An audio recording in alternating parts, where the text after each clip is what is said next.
According to data from the Federal Reserve, the median American household's net worth has increased significantly over the past decade. Across nearly every age bracket, the numbers have gone up. Retirement account balances have grown. Home equity has expanded.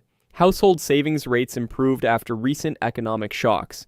By the most commonly used financial measures, the average person is in a stronger position today than they were 10 years ago. And yet survey after survey finds the exact opposite feeling. A record number of Americans report feeling financially behind, not just uncomfortable. Behind. Like they should be further along than they are. Like something went wrong somewhere and they can't quite locate it. The numbers are going up, the feeling is going down. Both are true at the same time. And this isn't a fringe experience. It cuts across income levels, age groups, and net worth brackets. People earning six figures feel it. People with positive net worth feel it. Even people who are statistically ahead of their peers feel it. The gap between your financial reality and your financial feeling isn't random. It's manufactured by 5 specific psychological distortions that your brain runs automatically every single day, and each one is making your actual financial position invisible to you. Stay with me because what I'm about to walk you through will completely change how you measure where you actually stand. You already know what this feels like, even if you've never put it into words. It's that constant low-grade hum of anxiety that you should be further ahead by now. It's the comparison to your coworker who just bought a home, to the friend who seems to vacation effortlessly, to the version of yourself you imagined when you were 22 and thought you'd be settled by 30. It's the feeling of running on a track that keeps stretching in front of you, no matter how fast you move. Maybe you've had a year where you objectively did well. You paid off a card, you increased your savings rate, you made smart decisions consistently, and at the end of that year, you still felt like you were barely holding on. That disconnect between what you did and what you felt, that's not random. That's the subject of this entire conversation. And if you're honest, you've probably had moments where you looked at your actual bank account, your actual savings, your actual financial position, and thought it should feel better than this. It should feel like progress. Instead, it feels like treading water. Here's where your threat assessment is making a critical error. Your brain is filing the feeling of behind as a factual assessment. It's treating an emotion like data. It's not data. It's an emotional conclusion driven by distorted reference points. You feel behind not because you are behind, but because your brain is measuring your position against benchmarks that have been warped, inflated, and in some cases completely fabricated by forces you can't consciously see. Psychologists have a term for this. It's called relative deprivation, the experience of feeling disadvantaged not based on your objective conditions, but based on comparison to a reference group. Research from the University of Pennsylvania found that relative deprivation is a stronger predictor of financial dissatisfaction than actual income or net worth. People with $200,000 in savings who compare themselves to wealthier peers consistently report more financial distress than people with $30,000 who compare themselves to peers earning similar amounts. The feeling of being behind has almost nothing to do with where you are and almost everything to do with who you're comparing yourself to and what timeline you're using to measure progress. And right now, your brain is running 5 distortions simultaneously, each one pulling your perceived financial position further and further from your actual one. The first distortion is the most visible and the easiest to recognize once you see it. The last one is the deepest, the hardest to detect, and the one that's been running since before you ever earned your first dollar. The first distortion is the highlight reel effect. Here's the thing. Every single day, you're exposed to a constant curated stream of other people's financial wins. Vacations, new homes, renovations, promotions, luxury purchases, milestone celebrations. You see them on social media. You hear about them at work. You encounter them at family gatherings. And your brain processes all of this curated information as if it were representative data about what normal looks like. But you're not seeing anyone's full financial picture. You're seeing their highlight reel. You have no visibility into their debt. You don't know whether the vacation was financed on a credit card, whether the down payment came from family money, whether the lifestyle is sustainable or slowly collapsing behind the curtain. Your brain doesn't factor in any of that because it can't. It works with what's available, and what's available is overwhelmingly positive, curated, and misleading. This relates to what psychologists call the availability heuristic. the tendency to judge the frequency or likelihood of something based on how easily examples come to mind. When your brain is flooded with examples of people doing well financially, it recalibrates what normal financial success looks like, even though the sample is wildly biased toward displays of success and away from the invisible reality of struggle. Research from the University of Chicago Booth School found that social media use is significantly correlated with increased financial dissatisfaction, even after controlling for income and net worth. The more exposure to others' consumption displays, the worse people feel about their own financial position. Your brain processes curated signals as representative data, and the benchmark shifts without you choosing it. You scroll past 3 vacation photos before breakfast, and by noon, your perfectly reasonable financial situation feels inadequate. Not because anything changed in your account, because the comparison set changed in your head. And you don't experience this as comparison. You experience it as reality. That's what makes it so difficult to override. The benchmark shift happens below conscious awareness. You just suddenly feel behind without being able to point to why. But the highlight reel distortion is just the surface layer.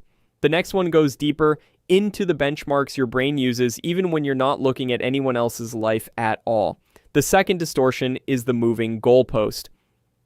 But here's what nobody tells you about financial progress. It almost never feels like progress while it's happening. Because every time you reach a financial milestone, earn a raise, hit a savings target, pay off a debt, your brain quietly adjusts the threshold for what counts as doing well. The goalpost moves before you arrive, and then it moves again. This is hedonic adaptation applied to financial milestones. Research from Princeton University on income and life satisfaction found that as people's financial conditions improve, their expectations adjust upward at nearly the same rate. The gap between where you are and where you think you should be remains roughly constant regardless of how much actual progress you've made. Think about that. You remember when earning $60,000 a year felt like it would solve everything. Now, you earn $85,000 and the number you need to feel secure has drifted to $120,000. The absolute amount changed dramatically. The feeling of being behind is identical. Not because you're greedy or never satisfied, but because your brain automatically recalibrates the standard the moment you approach it. You can't see the goalpost move because the new standard immediately feels like it was always the standard. The recalibration is retroactive. Your brain rewrites the benchmark as if it was always there, which means your genuine progress becomes invisible even to you. And here's the trade-off that's worth naming honestly. Hedonic adaptation isn't purely destructive, it's the same mechanism that drives ambition, that keeps you striving, that prevents you from becoming complacent. Without it, you might stop pushing entirely. But the cost is that you can never feel arrived. And if you don't recognize this mechanism, you'll spend your entire financial life feeling perpetually behind a target that was never going to hold still. The highlight reel distortion changes your comparison set. The moving goalpost changes your target, but the next distortion changes something even more fundamental. It changes your ability to see your own progress at all. The third distortion is invisible progress. And here's the thing that should genuinely change how you evaluate your financial life. Your brain is structurally incapable of registering slow, steady financial gains. It's not a weakness, it's architecture. Your nervous system evolved to detect sudden changes, threats, disruptions. A $5,000 unexpected expense triggers an immediate emotional response. Your amygdala fires. Your stress hormones spike. You feel that loss in your body. But a $5,000 increase in your net worth over 6 months? Silence. Nothing. Your nervous system literally does not generate a signal for gradual improvement. Research from Duke University on change detection found that humans are remarkably poor at perceiving gradual changes in their environment, a phenomenon researchers call change blindness. Applied to your finances, this means your brain effectively ignores the single most important indicator of financial health: consistent, boring, incremental progress over time. You've been contributing to a retirement account for years. The balance has grown substantially. But because it happened $200 at a time across hundreds of paychecks, your nervous system never once registered any of it as a win. The progress is real. It's significant. And the feeling of progress is completely absent. You're not failing to notice your progress because you're ungrateful or because you're not trying hard enough. You're failing to notice it because your brain's reward system needs contrast, novelty, or sudden change to generate the emotional sensation of achievement. And compound growth, the single most powerful wealth-building mechanism available to an ordinary person, provides none of those things. It operates in silence. It accumulates in increments too small to feel. And it builds wealth so gradually that the person it's building it for can't perceive it happening. The most important financial process in your life is essentially invisible to your own nervous system. So, the highlight reel inflates your comparison set, the goalpost chases your achievements, and your brain literally can't feel the progress you've already made. But the next distortion is the one that makes you feel behind even when you know intellectually that you're doing fine. The fourth distortion is negativity weight. But here's what nobody tells you about how your brain keeps score financially. It cheats, and it cheats consistently in the same direction every single time. The psychology behind financial self-assessment is this. Your brain does not weight gains and losses equally. It gives setbacks, mistakes, and financial failures dramatically more emotional weight than equivalent successes. One bad financial decision can erase the emotional impact of dozens of good ones, not because the bad decision was objectively larger, but because your brain assigned it a weight it didn't earn. Research from the University of Pennsylvania, building on the foundational work of behavioral economists who established the concept across multiple replicated studies, demonstrated that losses are psychologically weighted roughly 2 to 3 times more heavily than equivalent gains. This is called loss aversion, and it's one of the most robust findings in all of behavioral science. Applied to your financial self-image, it means that a $2,000 emergency expense doesn't just feel like losing $2,000. It feels like erasing $4,000 to $6,000 worth of progress. The math doesn't work that way, but your emotions do. Think about how this plays out in real life. You saved consistently for 2 years. You built a cushion you were genuinely proud of. Then something broke, or someone got sick, or a job situation shifted unexpectedly, and you had to dip into that savings. That single withdrawal defined your financial story for the next 6 months. It became the thing you thought about when you thought about your money, not because it was objectively catastrophic, but because your brain assigned it an emotional weight that dwarfed everything else on the ledger. The 2 years of discipline became background noise. The one setback became the entire narrative. Meanwhile, every small win you accumulated during those same months, the subscription you canceled, the negotiation that saved you money, the impulse purchase you walked away from, none of those registered with any comparable emotional force. They simply vanished into the baseline. And you don't experience this as a bias. You experience the setback as genuinely more important than all the progress that preceded it. The weighting feels accurate, proportional, justified. That's exactly what makes loss aversion so distorting. Not that it lies to you outright, but that it tells you an emotionally compelling story that happens to leave out most of the evidence in your favor. Your financial scorecard has been weighted against you from the start. The negativity distortion skews everything you see when you look at your own financial position. But the final distortion is the deepest one. It determines what you think the scorecard should look like in the first place. The fifth distortion is the inherited timeline. The psychology behind inherited timelines is this. Many people carry an internalized schedule of financial milestones. Home ownership by 30. Financial independence by 40. Retirement, ready by 55. That was formed by watching a previous generation or absorbing cultural narratives about what a responsible adult life should look like. These timelines don't arrive as suggestions. They arrive as expectations, absorbed so early and so deeply that they feel like objective standards rather than the historically specific artifacts they actually are. But those timelines were built in a fundamentally different economic environment.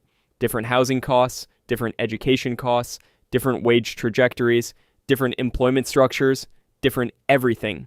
Research from the Brookings Institution found that the median age of first home purchase has risen significantly over the past 3 decades, that student debt loads have fundamentally reshaped early career wealth accumulation, and that the path to traditional financial milestones has lengthened across virtually every demographic group.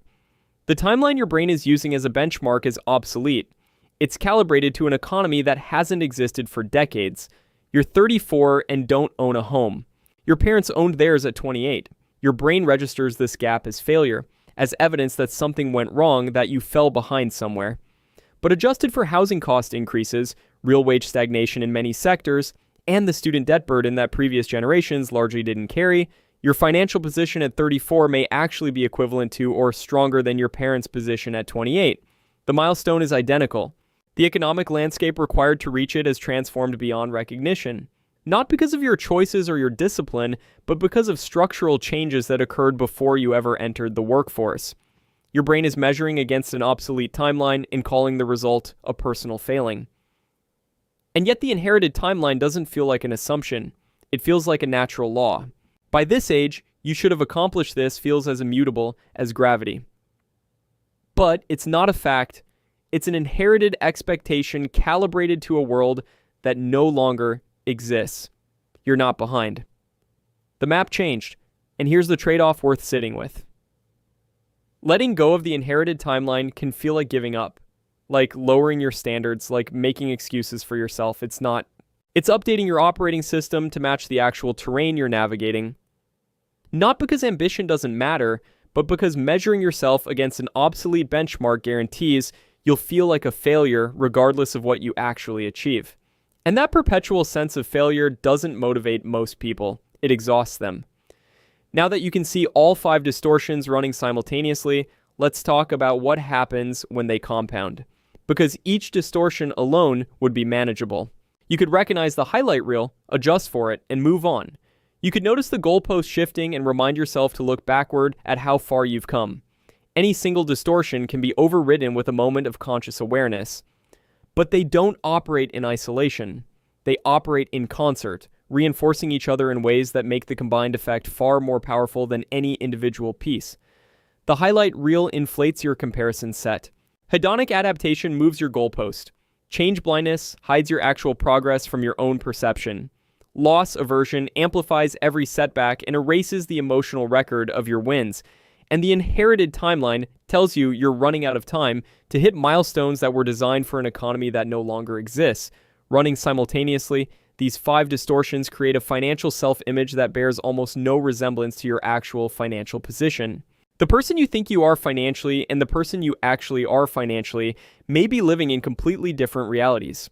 Research from Harvard Business School on compound cognitive bias found that when multiple biases operate in the same direction, individual self-assessments can deviate from objective reality by margins, far exceeding what any single bias would predict.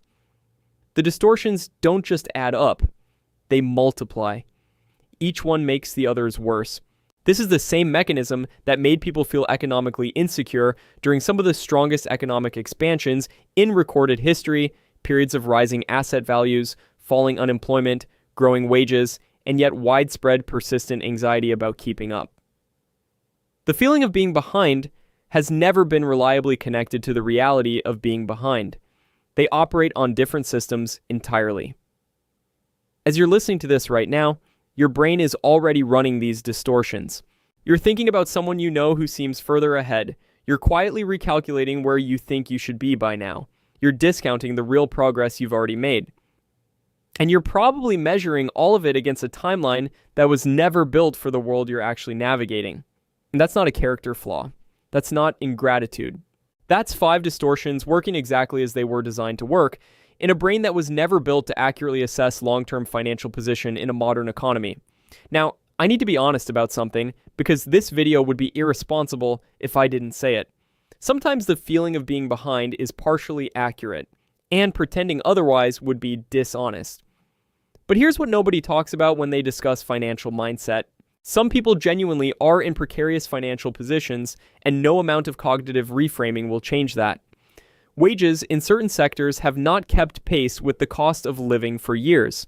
Medical debt, student loans, caregiving responsibilities, systemic barriers to wealth building, these are real structural forces that create real financial disadvantage that isn't imagined or distorted.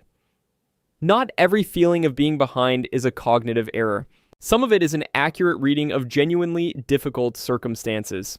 Wealth inequality has widened significantly over the past several decades.